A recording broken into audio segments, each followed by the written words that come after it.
The billing times में खुशामदीद।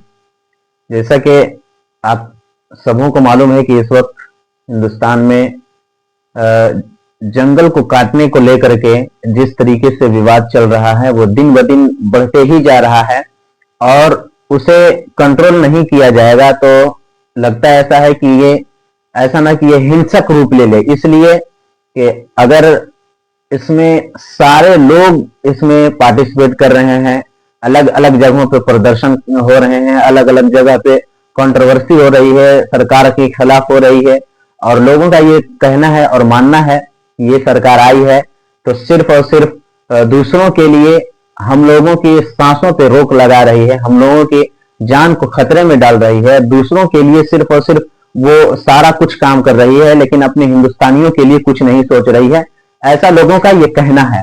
लेकिन इस चीज को हम समझेंगे आज 10 बातें सुन करके। सबसे पहला नंबर, क्या अरावली पहाड़ियों को खनन के लिए तभी माना जाएगा जब वे स्थानीय जमीन से 100 मीटर या ज्यादा ऊंची हो, साथ ही उनकी ढलान और आसपास की जमीन भी शामिल हो।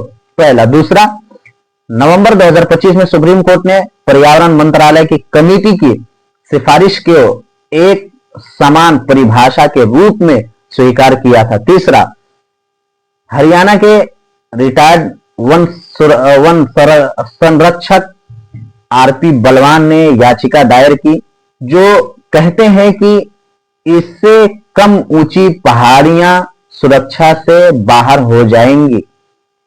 चौथा, 17 दिसंबर 2025 को याचिका स्वीकार की गई और केंद्र, हरियाणा, राजस्थान सरकारों और मंत्रालय से जवाब भी मांगा गया। याचिकाकर्ता की चेतावनी क्या है?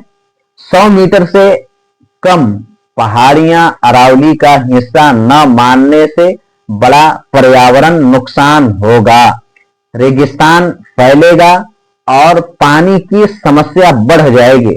छठा, केंद्रीय मंत्री भूपेंद्र यादव कहते हैं कि विरोध गलतफहमी है, कोई छूट नहीं दी गई और ज्यादातर क्षेत्र सुरक्षित हैं, नया खनन पट्टा नहीं होगा। सातवां, यह गुजरात से दिल्ली तक फैली प्राचीन श्रृंखला है जो थार रेगिस्तान को रोकती है और पानी रिचार्ज करती है।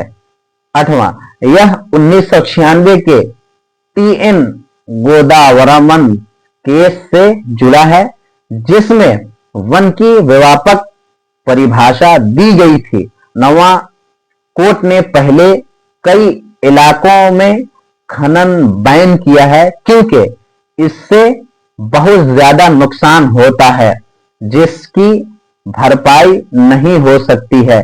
10वां, इस मामले में आगे क्या होगा? सभी पक्षों के जवाब आने के बाद कोर्ट फैसला लेगा जो अरावली संरक्षण के लिए अहम होगा।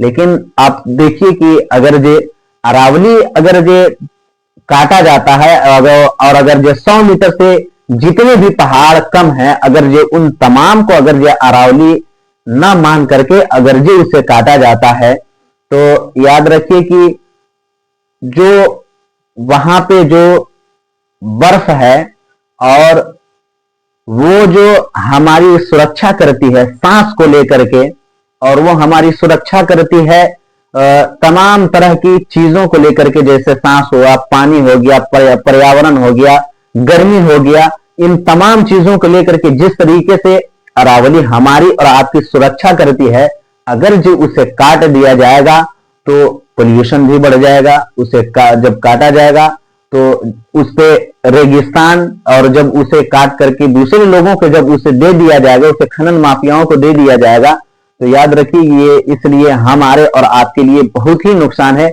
इसलिए कि ये बहुत पुरानी जंगल है और इस तरह के जंगल को काटना कहीं से भी दुरुस्त नहीं है।